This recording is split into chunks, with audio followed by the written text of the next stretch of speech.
We got people filing in. We got a great turnout again for this webinar. Wanted to welcome everybody to this bi-weekly webinar. I'm Ryan Poole. I'm a co-host with Jim Brown.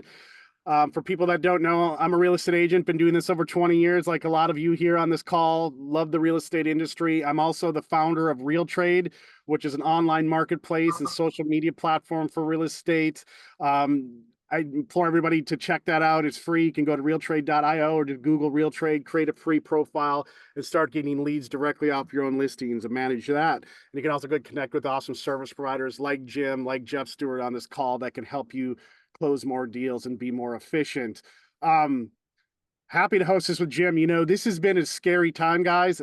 I know a lot of you have been in real estate a long time too. And I tell you, the pace that the changes have been coming here in the last couple months has been so intense. You know, there's a lot of things going, obviously, with the NAR settlement, you know, them being sued, and then all the repercussions that have come through there, all the new forms. And we've been lucky enough to have an amazing real estate attorney here, Jim Brown here, that has kept up with this bi-weekly here, giving us updates in real time, what we need to do to, you know, work through these new laws, these new changes, these new forms. And this is a big one because we're actually going to be kind of summarizing all the changes that have happened here in the last few months. Some big things that Jim here can help us to be more efficient and make sure we're doing, you know, everything on the up and up. So Jim, you know, why don't you introduce yourself here to people that don't know you? First, I want to say it's a privilege to be able to serve you guys. It's been my pleasure to learn this trade and now at my stage of my career be able to pass it on and take some chances, right? Go out on a limb, give you my advice, give some opinions. And my goal here is to talk about stuff you won't hear anyplace else. That's my goal. Like you guys log in here, you're not going to get regurgitated stuff. We're going to talk about the things that are kind of like a little more risky to talk about. And I'm going to give you practice suggestions that I know the Florida Association of Realtors won't go on a limb and tell you. And so for that reason, I hope you guys find value. One of the things that we've been doing lately, and I commend anybody who showed up this time because I looked at last week's outline and the volume of stuff we covered last week was just ridiculous. I mean, the last several sessions, just the volume of forms changes.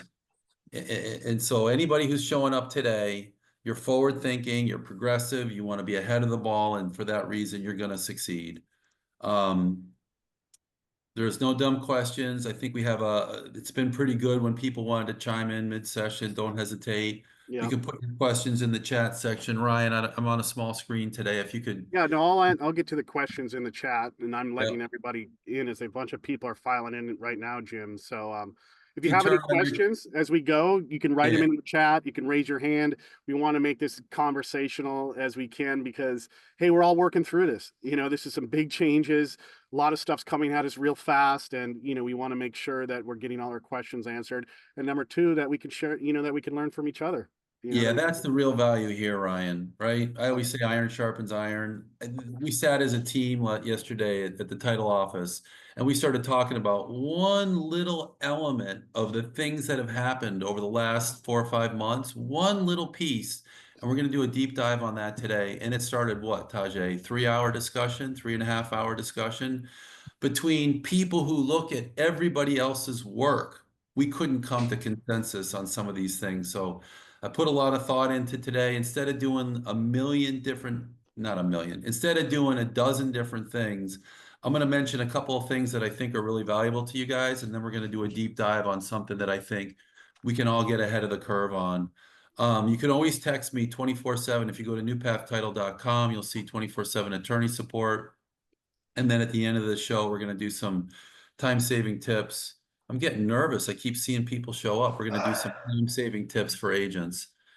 All right, Ryan, you want to go into anything further? No, I just put in New Path Title's website in the chat so you can check that out. Like Jim said, you have 24/7. You can check out a lot of time-saving tools too that Jim will be go over. And of course, you have RealTrade as well. You can get free leads, get connected with awesome service provider. We have thousands of buyers and sellers.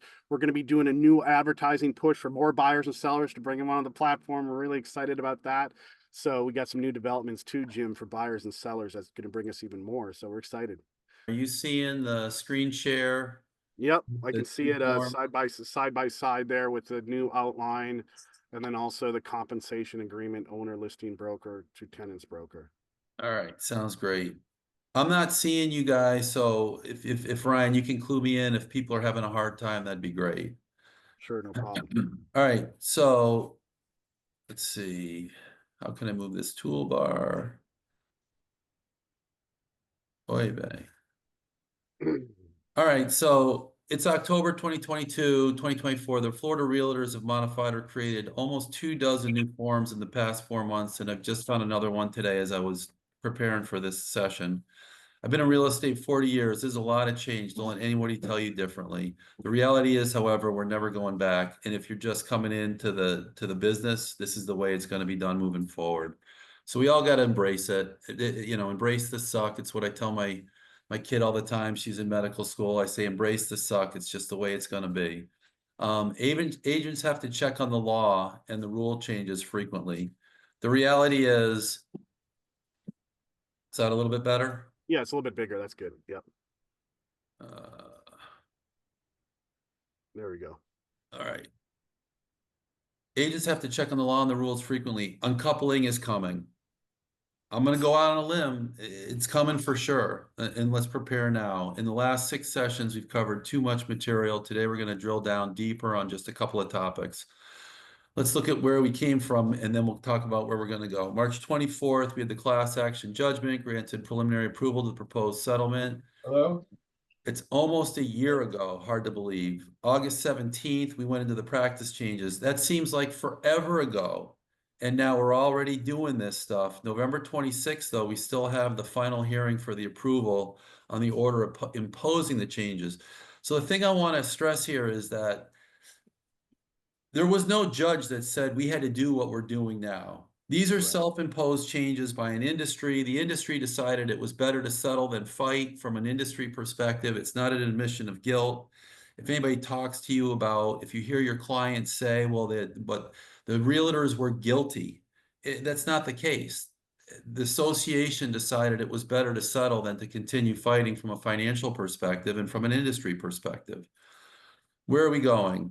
Appeals are going to drag this thing out. It's just the reality. It's going to be drug out for a long time to come. I still expect that November 26th, we're going to have a final settlement, but that will be appealed. The Morrell case is set to go to trial in the spring of 2025. The potential damages are even bigger than Sitzer. Attorneys in the Sitzer NAR case made a ton of money. A ton of money.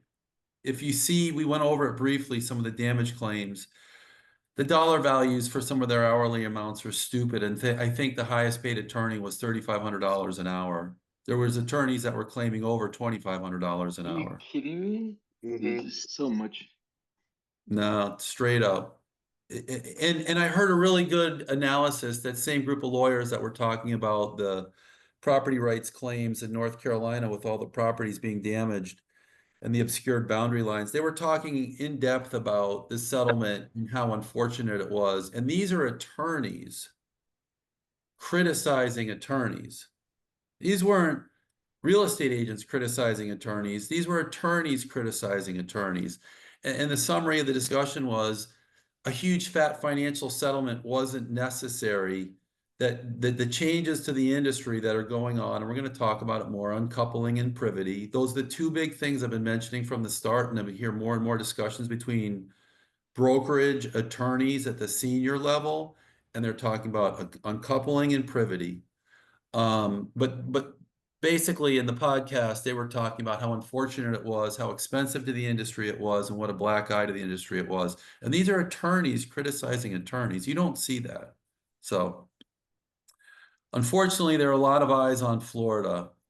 Florida now has more real estate agents than any other U.S. state, including California. I don't know if you guys were aware of that, but researching for the podcast, that came up in the research, and I was a little blown away. Florida tort reform through House Bill 837 has motivated some of the state's biggest injury law firms to go into the real estate commission lawsuit space. It's happening. I read a list of the plaintiffs' lawyers that are still doing personal injury work, that are transitioning into, and there's a couple of big lawsuits in Miami, commission commission reform work or commission lawsuit work. It's not over. I don't like the motivation through fear, but we have to be very careful on how we do business.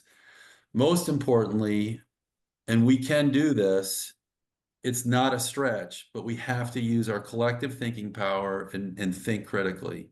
And that's the value of this session, right? The things that I talked about with my staff yesterday, had I not sat with staff and had I not gamed this stuff out with a little team, there is no way I could come to the conclusions I came with solo. I don't expect any agent that's practicing today can have all the answers practicing solo. And the majority of brokers I hear advising their agents are not giving advice that's consistent with, and I'm not talking about the industry brokers, I'm just talking about the local brokerages, and I'm not trying to sound critical, I'm just saying that the information is changing so quickly, the advice I hear brokers giving their agents is somewhat inconsistent with the latest industry trends that I'm happy to come and educate the brokerages in more detail, but it's more important now than ever to really stay on top of your game. I plan on doing a form summary today, like Ryan talked about. However, after meeting with staff, we got to do something that's a little deeper on a topic that I think potentially can create a lot of problems and requires a deeper dive and thorough explanation. Before we get there, I want to go over a few things. When agents are sitting with their clients, I'm hearing all kinds of statements about the rules, and I get calls from buyers and sellers all the time, and they say, what are the new rules? And so we brainstormed for a little while yesterday, and we thought of a way to explain the new rules when your buyers or sellers ask you, what are the rules? And so here's a simple soundbite that you guys can copy and use if you want to use it. The rules on commissions have not changed since 1908. The new rules address how transactions are presented. And the two big changes are buyer's agent commissions can no longer be shown in the MLS, and buyer's agents must get buyer's agency agreements. That's the easiest way that we've come up with explaining it. I've heard agents go down the rabbit hole and talk about settlements and lawsuits and things like that. You don't need to entertain those discussions. You could also ask, what do you know about this, before you explain to them what you know, but I think the conversation has been made way too complicated by the media, and agents have made way too much of it in their explanations. Mhm. Do you have any comments on that, Ryan? I mean, I've We just had heard. one question from Alex here. Jim, just a little bit prior here, could you please go a little bit deeper into how attorneys, like these class action attorneys, are looking for in commission suits? Um, like what are they looking for? You know what I mean? Improprieties, conflicts of interest, Yeah. putting the interests of the agent ahead of the needs of the buyers and sellers.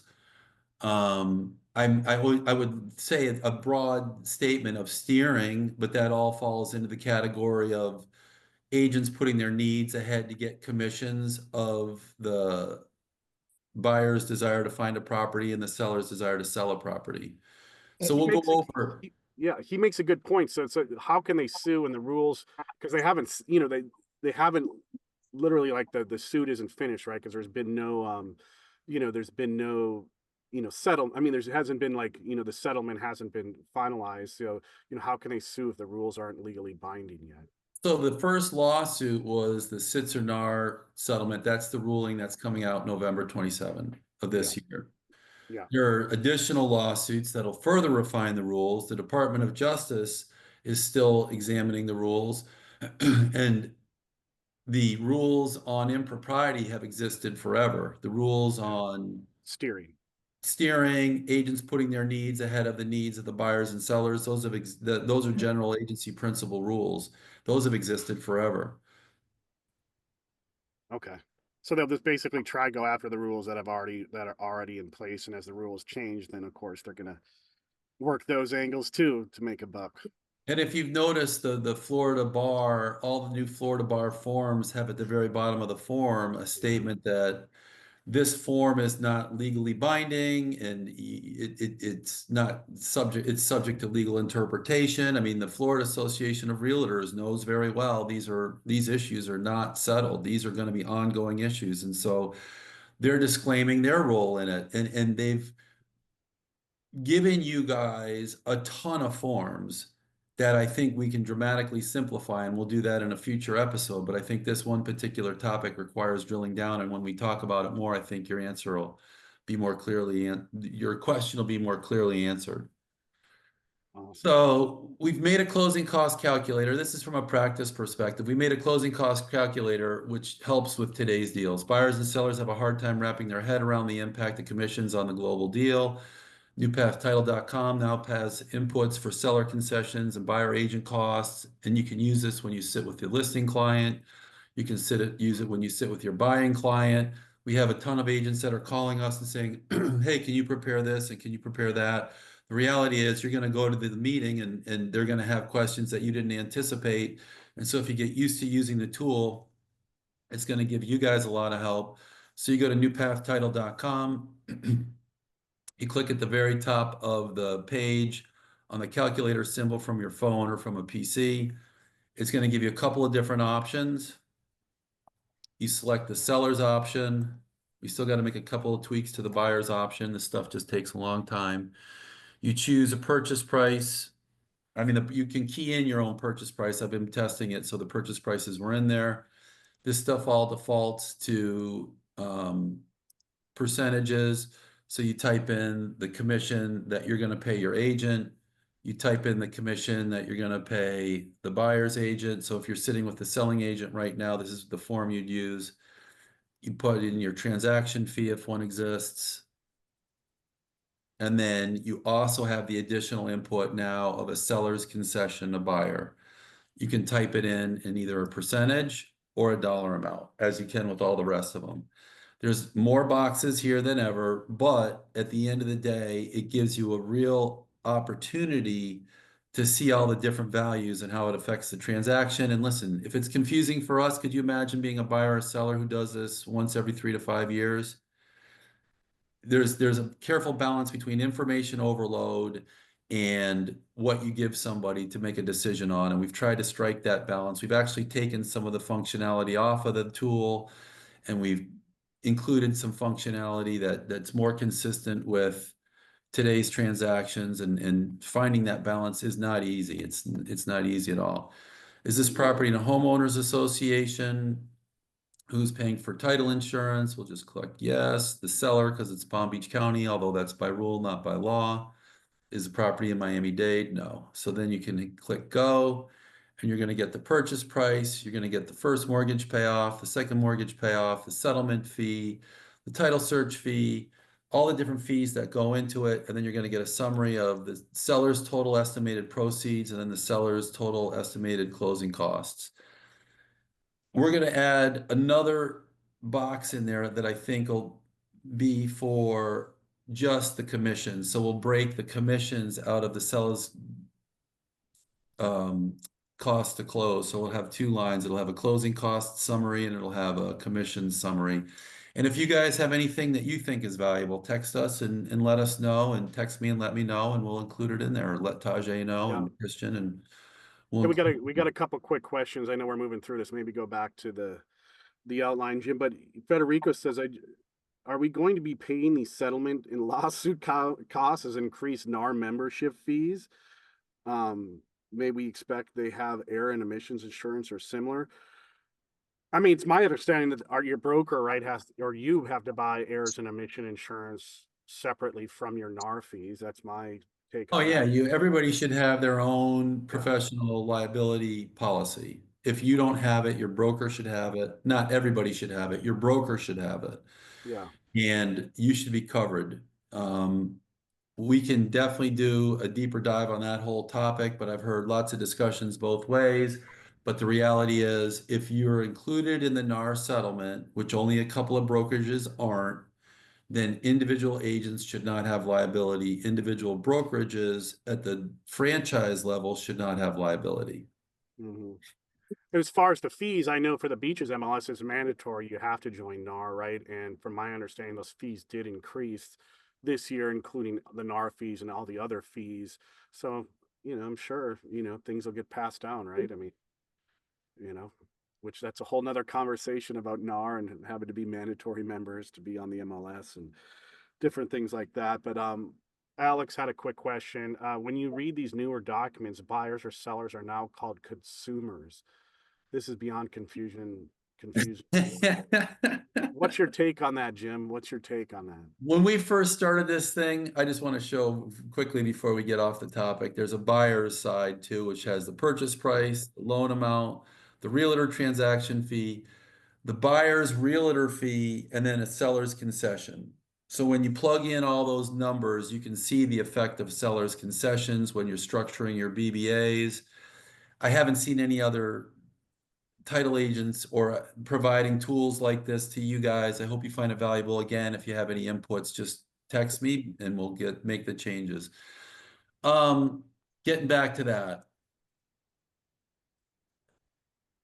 I mean, they can use them in. There's a whole ton of laws. I don't mean to interrupt, Ryan, but there's a whole ton of laws over form over function, right? And what you call something is irrelevant at the end of the day if the function is the same, right? So if it looks like a duck and quacks like a duck and it walks like a duck, it's a duck, even if you don't call it a duck. Initially there were a lot of discussions about how to call. I heard lectures from the Florida Association of Realtors where they said we're never going to talk about buyer's compensation again. It's always going to be concessions. And now the Florida Association of Realtors is making videos where they're specifically referring to buyer's compensation, buyer's agent compensation. So it's incredibly confusing. I don't see any problems with not using those terms from a liability perspective. Again, I'm going out on a limb. I don't think you're going to get testers that are going to test you on whether you called something buyers, agents, compensation, parties, consumers. I don't think that's where you're opening yourself up to liability, if that's the question. All right, thanks, Jim. All right, let's see. We're getting in the meat of the webinar here, Jim. All So right, I've noticed that our sessions have been running a lot longer than I wanted. So this one, I'm going to keep short and tight, but we're going to go deep on something and there's going to be questions. And I want this to be more like a question and answer where I'm going to throw you out some ideas, but I want to get some feedback from you guys. So I had new forms roundup for today. We talked about that. We're going to go deeper on something. The offers we've been seeing coming to us. We reviewed the contracts, we talked as a group, and what we're seeing coming to us are coming in three basic groups. Paragraph 20 has become the go-to for buyer's compensation. Initially, months ago, I heard brokers lecturing their agents saying, do not put compensation in paragraph 20. Here we are a few months later, and now this has become the norm. So that's how quickly these things are changing. You can go to YouTube and you can find the videos with some big Florida brokers telling their agents how to conduct transactions. And they explicitly say with their attorneys in the videos, don't put compensation. Now we've all agreed as an industry and everybody's putting compensation in paragraph 20. That's how it should be. This is a good thing to keep it all in one place and keep it as simple as possible. I also believe the contract form may be amended at some point soon. I'm sorry, guys, I have a little sore throat. yeah, And we're going to see these transactions disclose in the contract. And there's some real reasons that I'll go over shortly why that's going to occur. and can you show us too? We got a quick question from Jerry. Yep. About show us in paragraph. They wanted to see where in paragraph 20 on the contract where to write it in and all that kind of good stuff. All right. Yeah.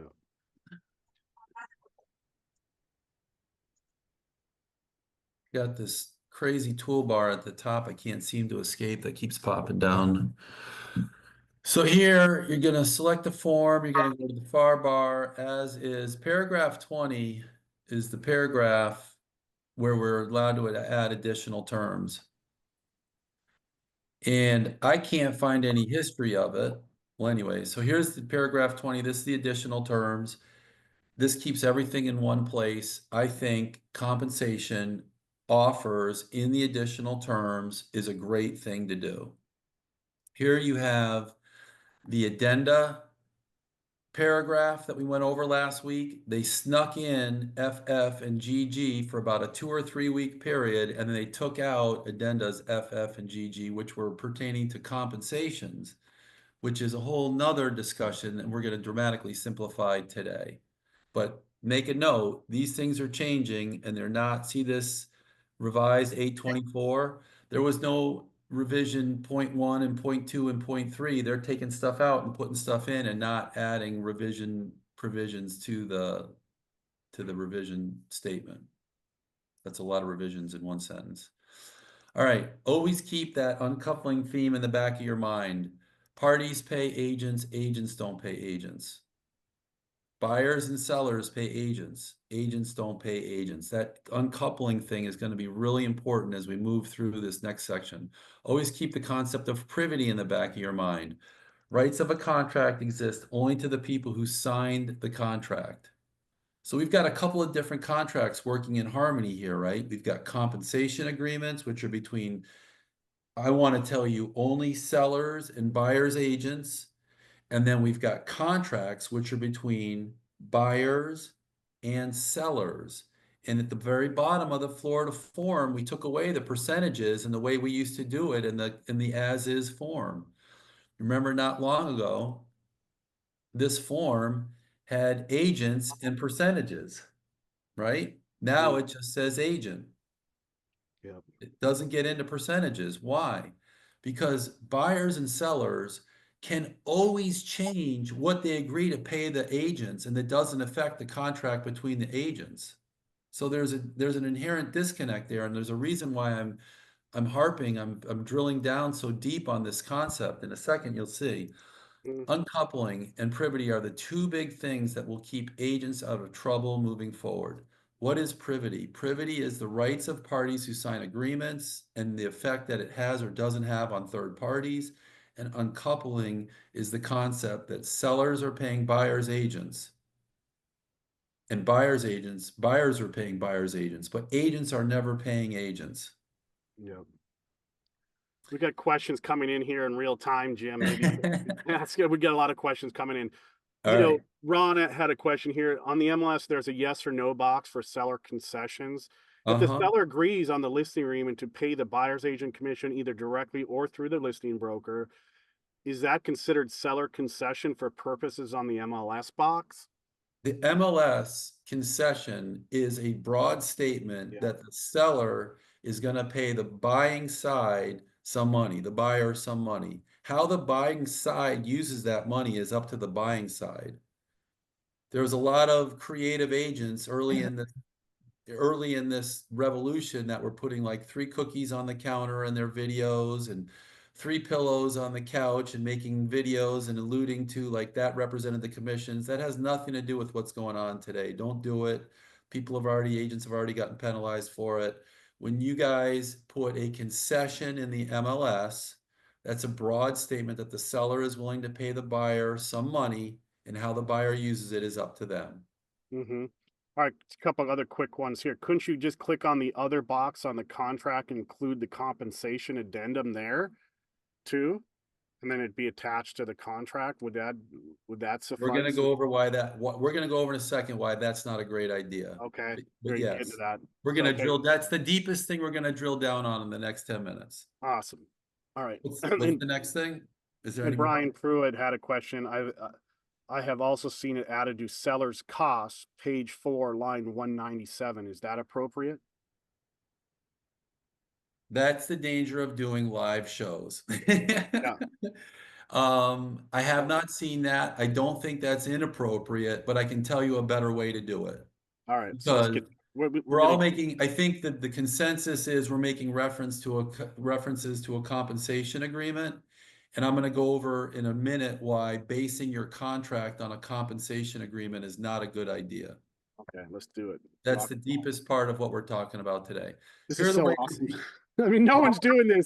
You're not hearing this anywhere. Yeah, but here's the thing, Ryan. I'm really taking a risk here, right? I know you are. But I wholeheartedly believe in everything I'm telling you, and I base my practice on educating you guys, and I know these are the fundamentals that are going to be the pillars of the way we do business moving forward. I'm not telling you I'm a genius. I'm just saying, tip in the hat. This is the direction we're going in, and we can all get ahead of the curve and avoid problems if we do a few simple things. But they're based on the concepts I keep coming back to, privity and uncoupling. All right, here are the ways we see contracts coming in. blank on the commission section. So this is paragraph 20. They're blank on the commission section, and the agents are negotiating the compensations outside the contract. We'll go over why that's good or bad in a second.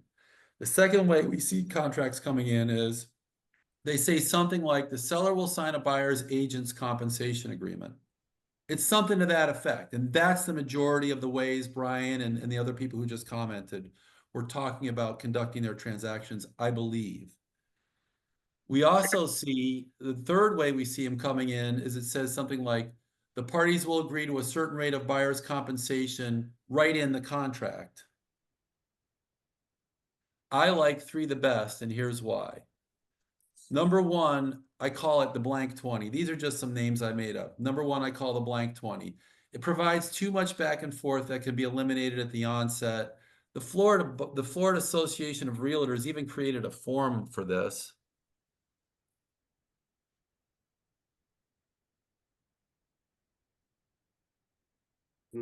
I don't really like the form.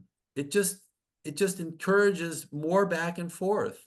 And why not knock this stuff out of the park? I mean, I could go on, but long story short, I think there are better ways for us to do business and save time far more efficiently. Number 2, this is the one we're going to really drill down on in this session.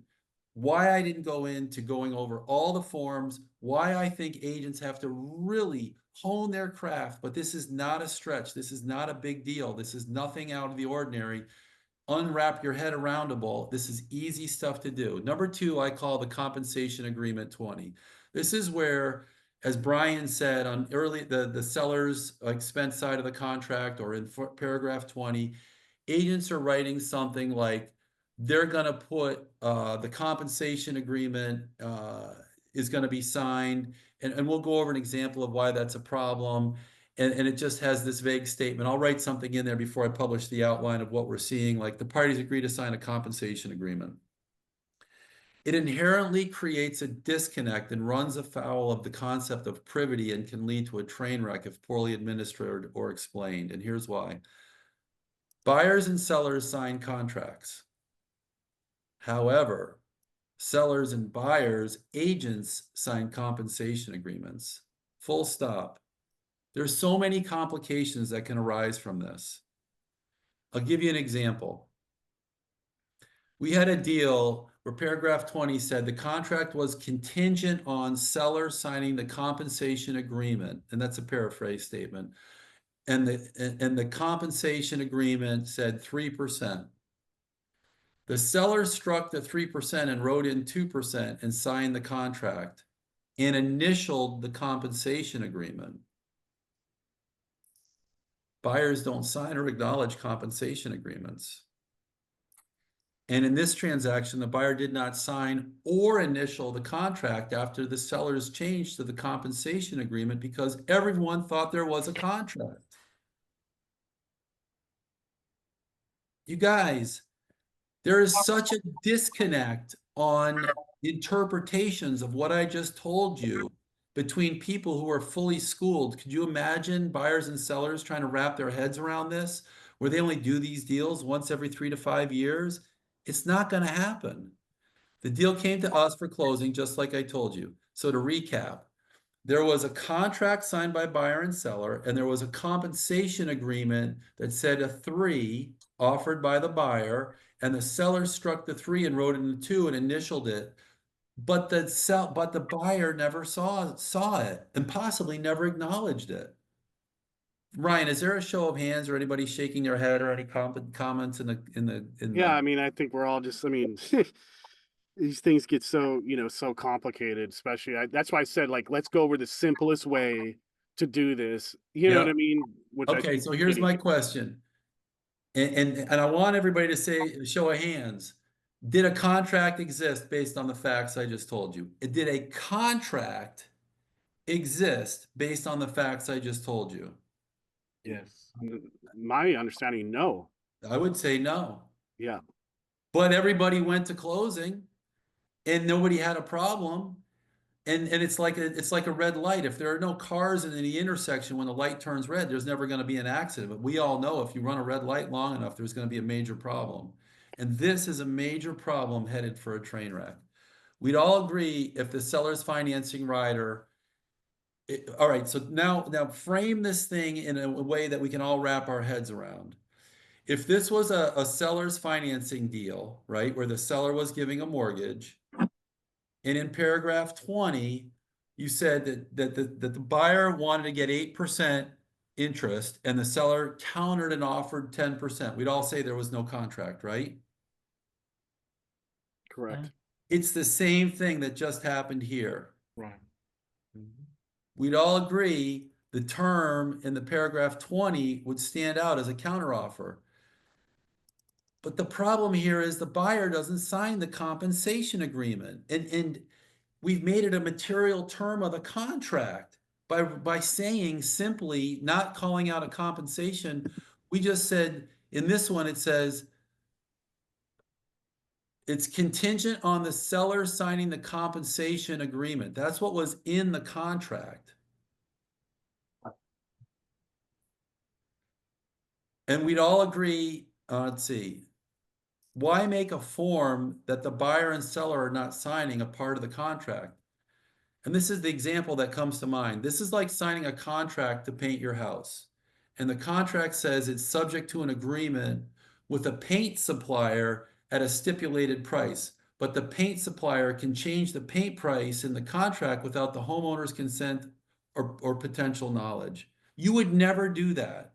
You would never do that. What would you do? You would never do that. So I would recommend you never have your clients do this. This is the kind of thing that I think future plaintiffs' lawyers will sink their teeth into and claim that there's a problem. And certainly forget about any lawsuits. Forget I even made that statement. There is a potential, and I'll go over in a minute, why this could derail your deals and cause unnecessary hardship.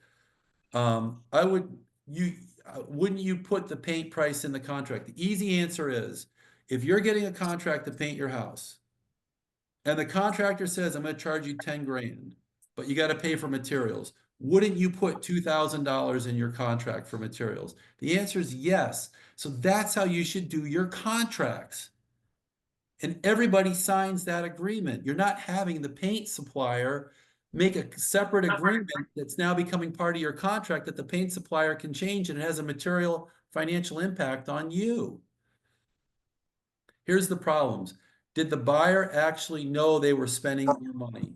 The buyer never initialed, in that example I gave you, the compensation agreement.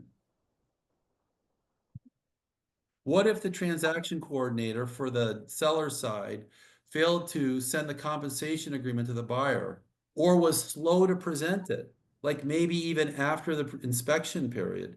Times are tight. You're negotiating this deal. And now you've got this transaction coordinator that goes, oh, I forgot to circulate the compensation agreement. And now it comes in the day after the inspection period, and the buyer's like, whoa, are you kidding me? I had no idea. It wasn't in the contract. Did the buyer see the contract? Yes. Did they see the compensation agreement? Potentially, no. What's up, Brian? No, it's good, Jim. I mean, we got questions coming, but you're getting to them. Brian has a question here. Brian, you want to? Well, but then it goes into, to throw another wrench into it.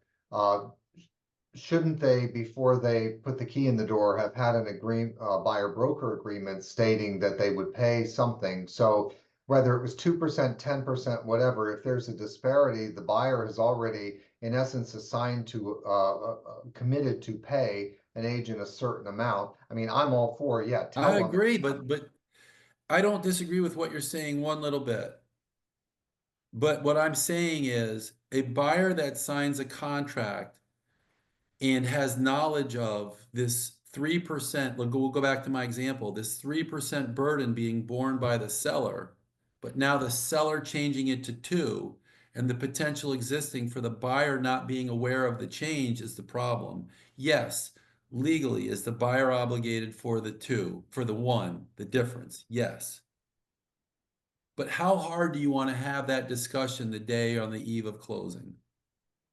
What I'm suggesting to you guys is not that the Florida Association of Realtors hasn't done a terrible job of presenting you all the options. I mean, we went over 2 new forms the last time we met that are totally on this topic. Additional forms. I'm telling you, though, that there's a better way, a simpler way, a more clearer way for us to do business where we're not going to have potential problems down the road. And I can think of a bunch of examples, and we brainstormed out a ton yesterday that literally it's a rabbit hole.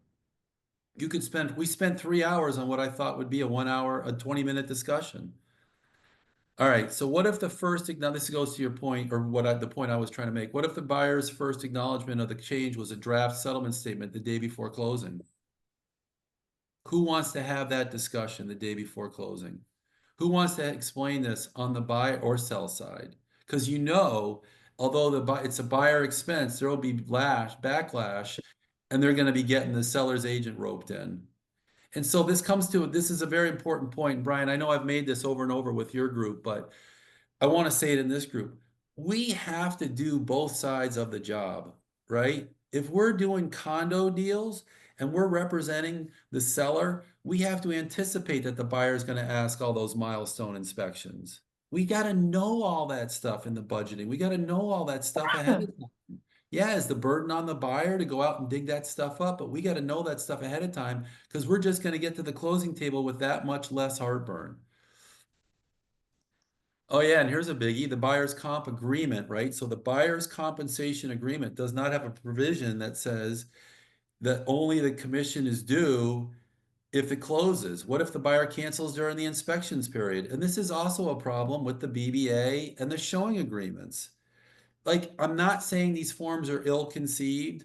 I'm telling you, though, that everybody is moving at a high rate of speed and doing things, and we just haven't seen all the repercussions of the possible permutations. So what I'm giving you is the simplest way to do business and avoid these potential pitfalls. Because if you read the compensation agreement, let's pull it up for a second.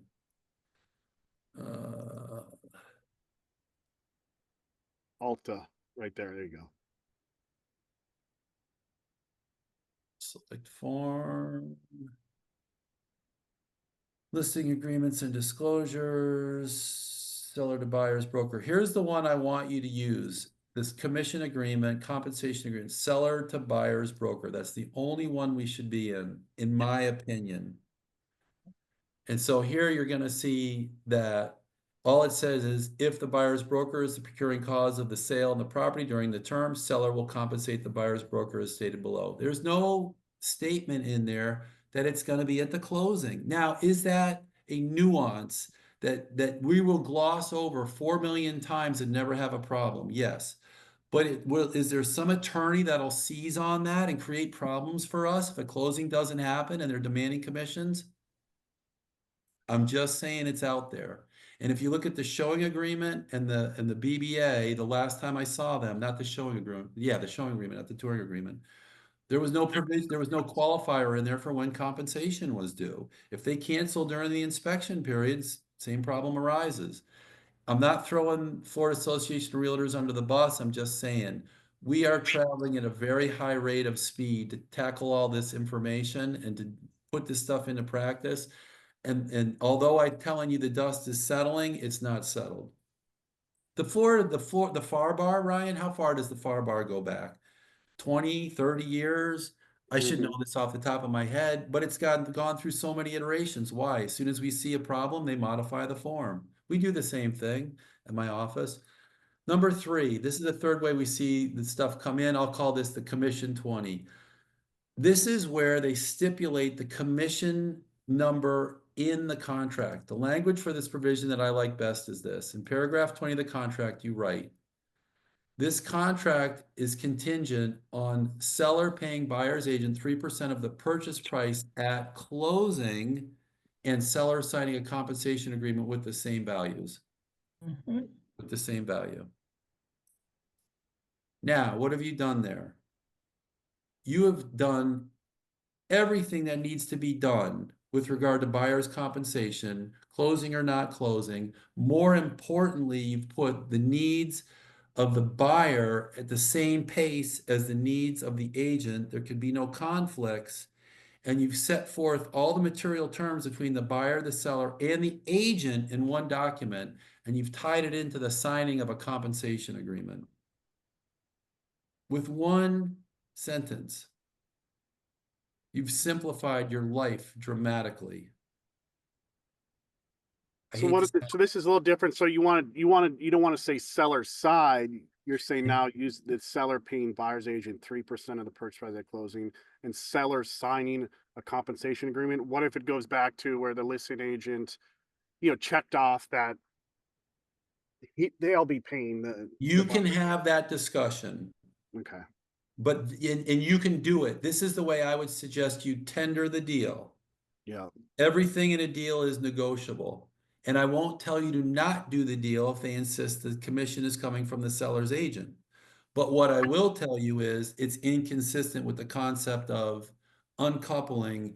And if you listen to the higher ups talk about the future of real estate, it's all about uncoupling. So again, don't not do the deal. Negotiate the deal. Use the proper compensation form. And if the seller insists that the seller's agent has to pay the buyer's agent, great. Use the right form and do the deal. But start your deals. My suggestion to you guys is you start every deal vanilla and then you work into other flavors if they come up. Obviously, use whatever commission number you want. You're going to hear all the attorneys from the Florida Association of Realtors. Whenever they educate you guys, they always talk about, fictitious things, bananas and apples, and they never talk about commission points. I use commission points because it's too abstract for me to talk about that stuff, but they're worried about liability. Have your buyer sign the offer and send it to the seller's agent with the seller to buyer's agent compensation agreement. You might end up in the seller's agent to buyer's agent compensation agreement, but this is the way you start your deal. Keep it simple. KISS. Keep it simple, stupid. Think uncoupling and get ahead of the ball. Use the seller's buyer's agent form. This is a little different language from what I've advised in the past. Ryan, you honed in right on it, where Yeah. we talked about seller's side. Yeah. I would suggest, as a buying agent making offers, that you start all your offers just assuming that the seller is going to pay the buyer's comp. Tajay can chime in whenever he wants. That's the majority of the deals we see. Tajay, what would you say it is? 75, 90% of all our deals are being sellers paying buyer's agent fees? Or Christian, if you're on? They were on, Jim. They were. They're swamped. That's what it's been. Sorry, I'm here. I was on the phone. What was the Oh, that's question? okay. Wouldn't you say just about all our deals are coming in, sellers paying buyer's agent fees, not sellers agents paying buyer's agent fees? Yeah, and I think a lot of the brokerages, their custom forms don't even have the seller's agent's ability to pay the buyer's agent fee. Like I know Caldwell Banker for sure, it's only seller paying it. And that brings up a good point. We'll talk about all the different forms that are out there, but the agents, brokerages that are really looking down the road are using the forms Tajay described. Yeah. They don't even have an option for paying sellers agents, buyers agents by the selling agent. All right. Well, can we get a couple of questions here, Jim? Because before we get too far down the road, you want to, because Estrella says something. She says, I have been on many webinars regarding the NAR settlement, and the explanation that makes the most sense to me is that NAR lost the lawsuit because the price fixing occurred at the time of the listing. At the listing, the seller's making the decision of the buyer's agent commission as opposed to negotiating at the time of the offer. This will let the seller analyze each offer and how much he will net. There may be buyers paying their agent fees, and others will request it and can be added at the sales price like we've been talking, or any combination they see fit. Again, this allows the seller to negotiate. NAR's new rules removing the compensation from the MLS only protects NAR and its associations, but not the agents, that they are still getting the commission at the listing. I believe we should decouple completely. This will eliminate steering and price fixing at the time of listing. Thoughts? Wow. I mean, you've been studying. I think that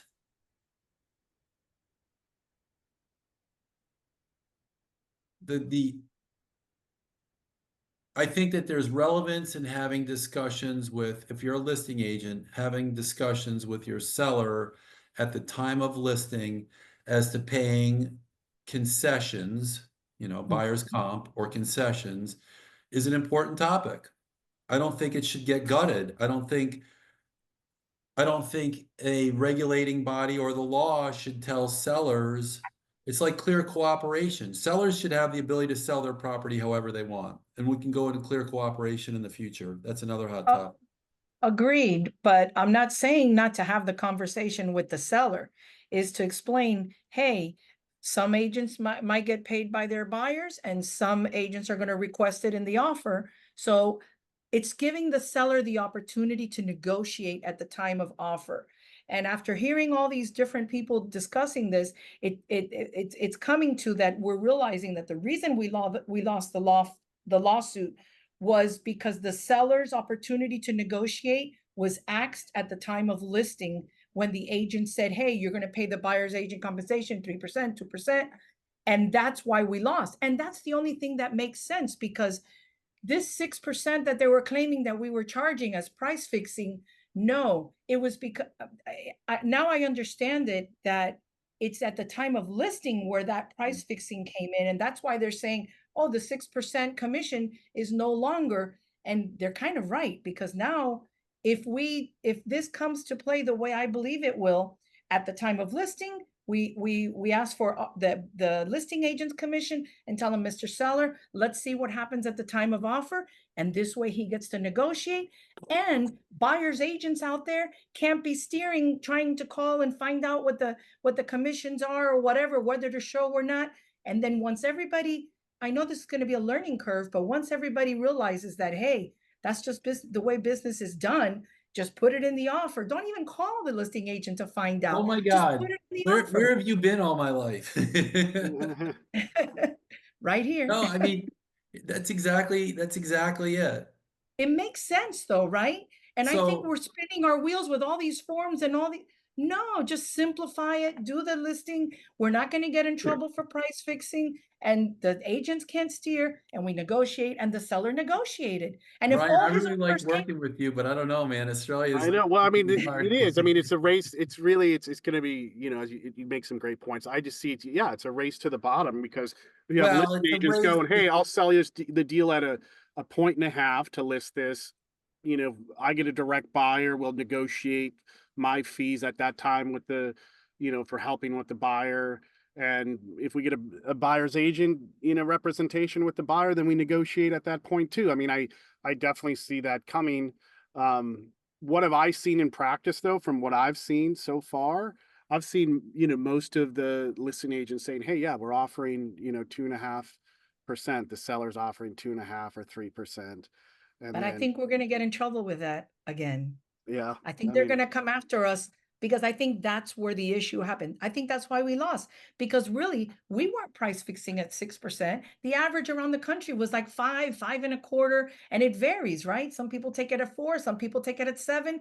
That wasn't the price fixing. The price fixing, I believe, was at the time of listing, when we asked the seller to commit to an amount to pay the buyer's agent at the time of listing, as opposed to letting it and I'll go negotiate. one step further.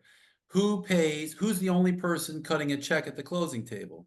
A buyer. A buyer. And who had the commission that the buyer was paying stipulated? The buyer had no Buyer. negotiating power in the transaction, but they were cutting the only check. So there's the inherent rub.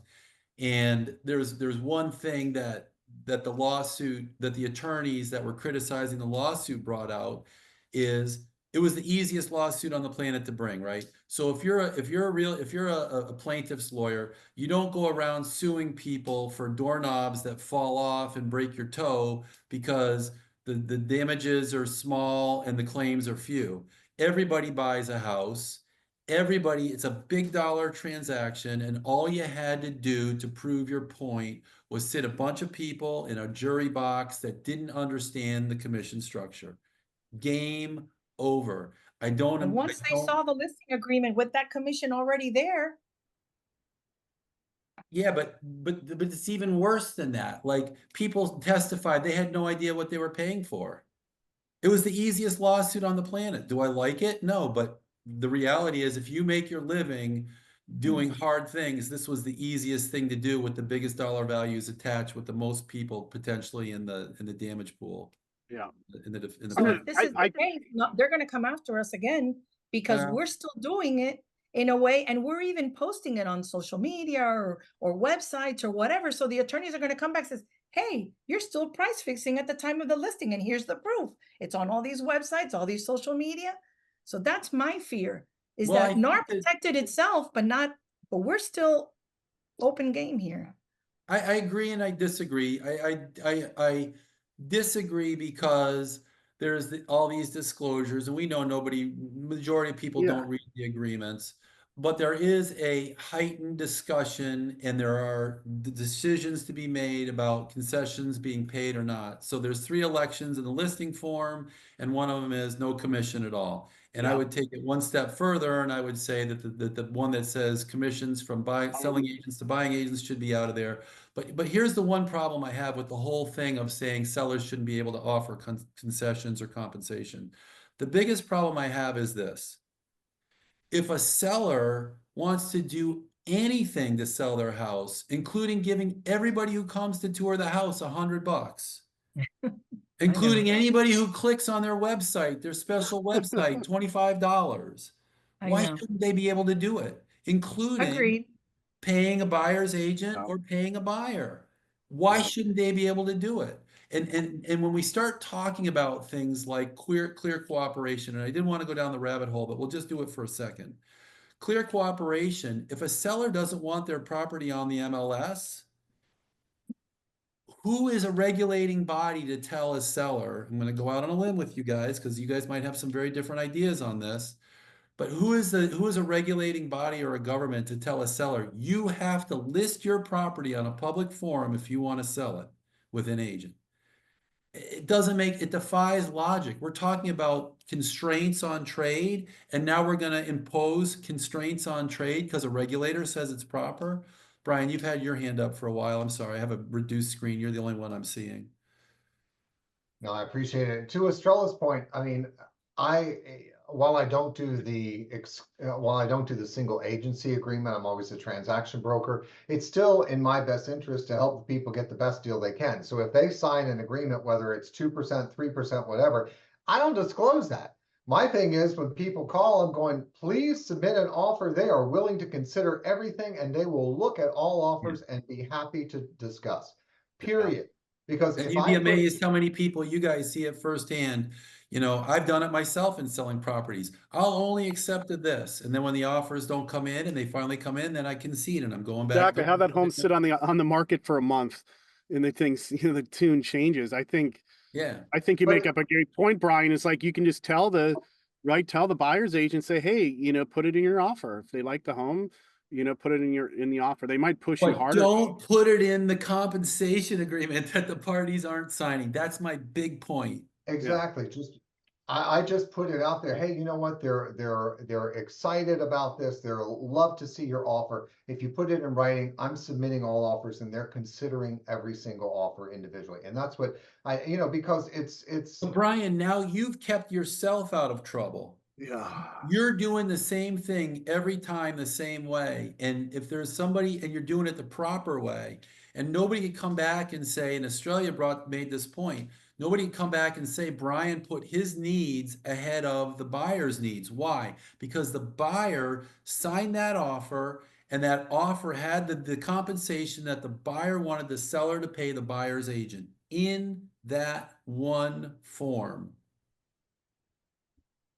I hope everyone understood what Jim just said, because that's a great point. Is that compensation agreement is great, and it allows for acknowledgement. But if it's not put in the contract, you're putting your needs ahead of the buyers. What if the seller decides I'm not paying anything? Then when does the buyer ever find out that I'm not getting the home that I love because of a compensation agreement that I didn't sign in the first place? Boom. It goes back to those 2 things we talked about. You guys are going to hate me at some point, privity and uncoupling. But that's where we're headed. And Australia made some great points, but they are based on privity and uncoupling. Now all the same terms are in one document. Very, very, very important. Buyer's initials, buyer initial, and acknowledge any change in the compensation structure right from the start, right? Think about that offer you made where you were asking for sellers financing and the buyer wanted to pay 8% and the seller wanted to pay 10%. If they couldn't come to an agreement, boom, the thing blew up right there. It's the same thing with the compensation. Put it right in the contract. If the buyer wants the seller to pay 3 and the seller's only willing to pay 2, boom, it's in the We contract. know it. Yep. It's in the buyer's face. We'd all agree if a buyer tenders a 3% and the seller strikes and writes 2%, that's a counteroffer. If it's in paragraph 20, we'd all agree on that. But for some reason, if those negotiations take place in the buyer's comp form and the buyer's not aware of it, there's tons of people who would tell you there's still a contract. No, there's no contract. If you do it in the compensation form, it still blunts the contract. In other words, if your contract does not stipulate an amount and your contract only stipulates that it's contingent on this buyer's comp form and there's negotiation in the buyer's comp form, that actually blunts the contract. But most people would say, no, it doesn't. Because look, you've got a contract with the buyer's signature and the seller's signature. It actually does blunt the contract. So those are problems. Use the new listing agreement with the language that has seller paying seller's agents and sellers paying buyer's agents. We went over that earlier. It's one of the elections, A, B, and C. You don't want to use selling agents paying buying agents. I've harped on that enough. Think uncoupling, it's coming. If the deal does not close, there's no an additional benefit of the language I gave you. If the deal does not close, there's no argument that the buyer owes, that there's no argument for buyer's fees. And I would not call listing agents pre-offer, Australia's point, and having this conversation, is the seller offering buyer's comp or anything like that. This may be perceived as an agent impropriety and the agent putting their needs ahead of the client's. Parting thoughts, real quick. We're at the time limit that I wanted to keep you guys short on. Get the permission of your broker before you do any of these things we've talked about. There are several different proprietary forms agents are using. This makes it really hard, and I've seen some really bad ones. Tajay showed me one yesterday, written by who was the brokerage, Taj? Keller, was it a Keller office? I think it was Kai's. Kai's? Yeah. It was the worst. And And then the agent tried to doctor it to make it make as much sense as possible, which made it even worse. Yeah. Keep it simple, stupid. Keep it simple and stupid is the best call here. Just if you stick to the little script we've talked about here, and you don't use these new forms that Florida Association Realtors put out, we talked about in the last session, you're gonna be good. Be a critical thinker and think of good example ways to explain this to your client. You're going to make your point much better when you're explaining complicated stuff to your client if you can think of analogous fact patterns, if you can think of things that explain your point better to your client. And if you really like the way we help you guys and you want to make us the title agent in your deals, you can always shift who the title agent is, whether you represent the buyer or not, if you write us in paragraph 20. So when you're putting in your contract language, you can go down to paragraph 20. You can in the title section, you can leave, if you're representing the buyer, you can leave the seller paying for title. And then in paragraph 20, you can write New Path Title is going to be the closing agent. And so that'll get you and us working together. I can give you more great tips throughout the transaction. If we're your title agent, I'm happy to help you if you're not.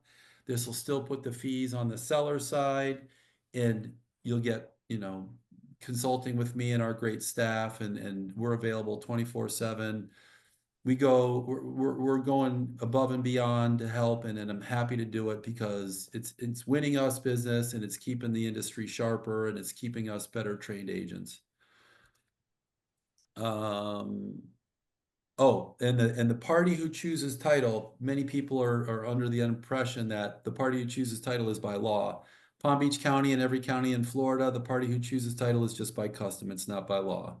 I'd love to know the origin of how that custom arose, if anybody knows it. I still, 40 years in real estate, still don't know how that came up. So That's all I got for you guys today. It's a pleasure. I titled this one, if you look for our outlines, I titled this one, Practice Changes Making Offers, and I put today's date on it.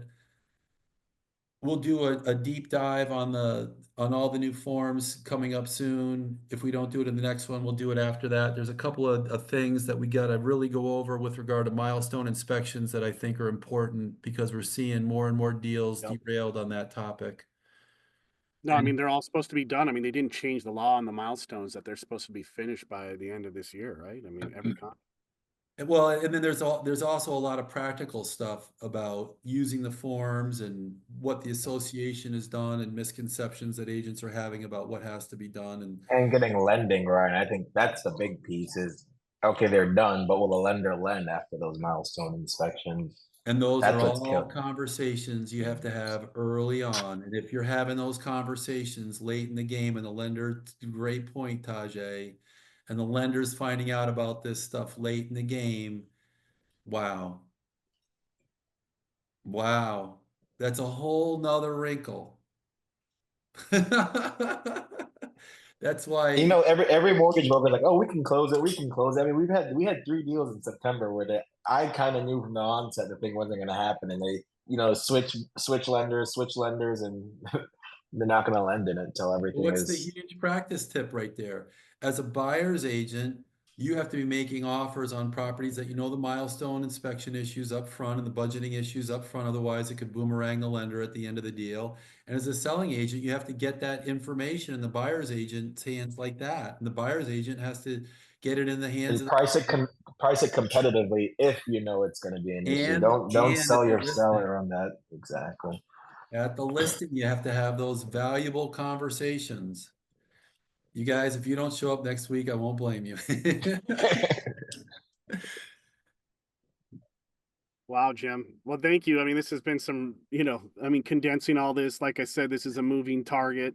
It's not easy to nail down, and for Jim to go out on a limb, out here and give his legal expertise, guys, that means a lot. Definitely not seeing this anywhere else. This My has been privilege. really great info, Jim. Appreciate it. For those who haven't you can check out Jim and get connected with him at his website at newpathtitle.com. You can text him 24/7. He shares his number there. And even if he's not doing the deal, he'll answer your questions. Another time-saving quick thing that can't say enough of is Jim has developed some awesome closing software called Title Leap. It's like a free contract coordinator. So when you do use him, it keeps track of all your drop dead dates. You use this awesome, closing software called Title Leap, and I love it. I miss it when I don't have him, as a closing agent, if I'm representing the buyer on some deals. And then also too, can't say enough good things about an awesome free service he offers for you guys, for agents, is Title Advance. Now, Title Advance, okay, is a free service. So going into a deal, if you're getting a listing or you're representing a buyer and you want to know if there's any kind of title issues on this deal that might hold it up, or if it's too skinny, it might not close, raise your hand if that's happened to you before. We've got a listing and you're getting excited to sell it and the deal didn't close because the deal was too skinny. I've had that happen. You avoid all those frustrations by getting a Title Advance up front, so you know what's happening on the deal. So can't say enough good things about Title Advance, Jim. And Real Trade, that home of the double dip. Brian, how many users are you up to? Well, we're close. We're almost at 3,000 agents now actively using on it. We got thousands of buyers or sellers. We got hundreds of awesome service providers like you, Jim, on it. So I tell all the agents, create a profile. It's free. You get direct leads right off your listings. They can discover you not only on the social aspect of Real Trade, the search pros aspect of Real Trade, and it's free. One big thing that we're going to be doing to bring in new buyers and agents, Jim, to Real Trade, I kind of want to release this now, let everybody else. We're now going to allow the buyers and sellers to comment and ask questions directly on the listings. No other platform answers that. So if they have a question like, how big is the master, the master bedroom, or how deep is the swimming pool, they can ask questions. And we're going to start advertising for that. So we're going to be bringing more buyers and sellers. Of course, the listing agents are going to have to prove, and they're the only ones that are going to answer that. But that's pretty exciting. So we're doing more development to bring more buyers and sellers, because we got thousands, but we want millions of buyers. Brian, and here's the proof right now, right? Last time we met as a group, you told me you had 2,700 and change. Now you're at 3,000. There's Yeah, we're adding a lot of agents per week. Yeah. 2 weeks. It's amazing. Well, I mean, it's just, the thing is like, hey, why not create a free profile? If you get one lead from Real Trade and you created a nice profile and it took you 15 minutes, you make an extra $10,000 and I get that phone call from you, that warms my heart, right? Because we're taking the powers back, giving it back to the agents. We don't want these third-party companies like Zillow using our data, right, against us and making us bid against each other. We're trying to solve this problem. That's and the we platform of the future. Yeah, no, we make money through the social aspect by awesome service providers like Jim, like Jeff that are on this call that you can get connected with, help facilitate your business, make you more efficient. We got inspectors, appraisers, contractors, handymans. Yeah, most importantly, Ryan, who Yeah. shouldn't be paying for the platform? Who should not ever pay for the No, platform? the agents. I agree. The listing agent, the buying agents. Yeah. It's a So they're crime. Yeah. So if they do too, I want to let you know too that the buyers do need a buyer's agent. They can search them out on Real Trade too. So, I mean, my point is we're trying to solve the problems the best they can and make it as fair as we can. And we're coming from a real estate agent perspective because I'm a real estate agent. But I can't say enough good things about Jim, guys. Title Advanced, use that. It's a free tool. I use it on every single deal now, even if it's my listing or if I'm representing the buyer. I want to know going in like if there's any title issues, what's happening. You can order your title advances right on newpathtitle.com. You just come down here to Title Advance or 24/7 Realtor support. I don't know of any title agents that go out and do as much as we do for agents, but I believe wholeheartedly in what we do, and I walk it like I talk it. We also have another product called TO Capital. If you guys need hard money, Tajay is a genius at structuring creative finance deals. You can call us all the time, and even if we're not the closing agent, we'll figure out how to get it structured, or if you need outside money, we can fund it. And Ryan mentioned Title Advance, and it's with full passion and sincerity that I tell you guys it's a pleasure serving. Thanks, Jim. I know you're putting us out on a limb, and it's been a scary process with all these changes, but it just you holding our hand here and walking us through this, it's been invaluable, Jim. Can't thank you enough. Yeah, my pleasure. Awesome. All right, you guys. Good luck out there. Happy selling, everybody. Let's do it. All right. Thank you. You too. All right, thanks. You All right, bet. thanks, See you guys. Bye-bye.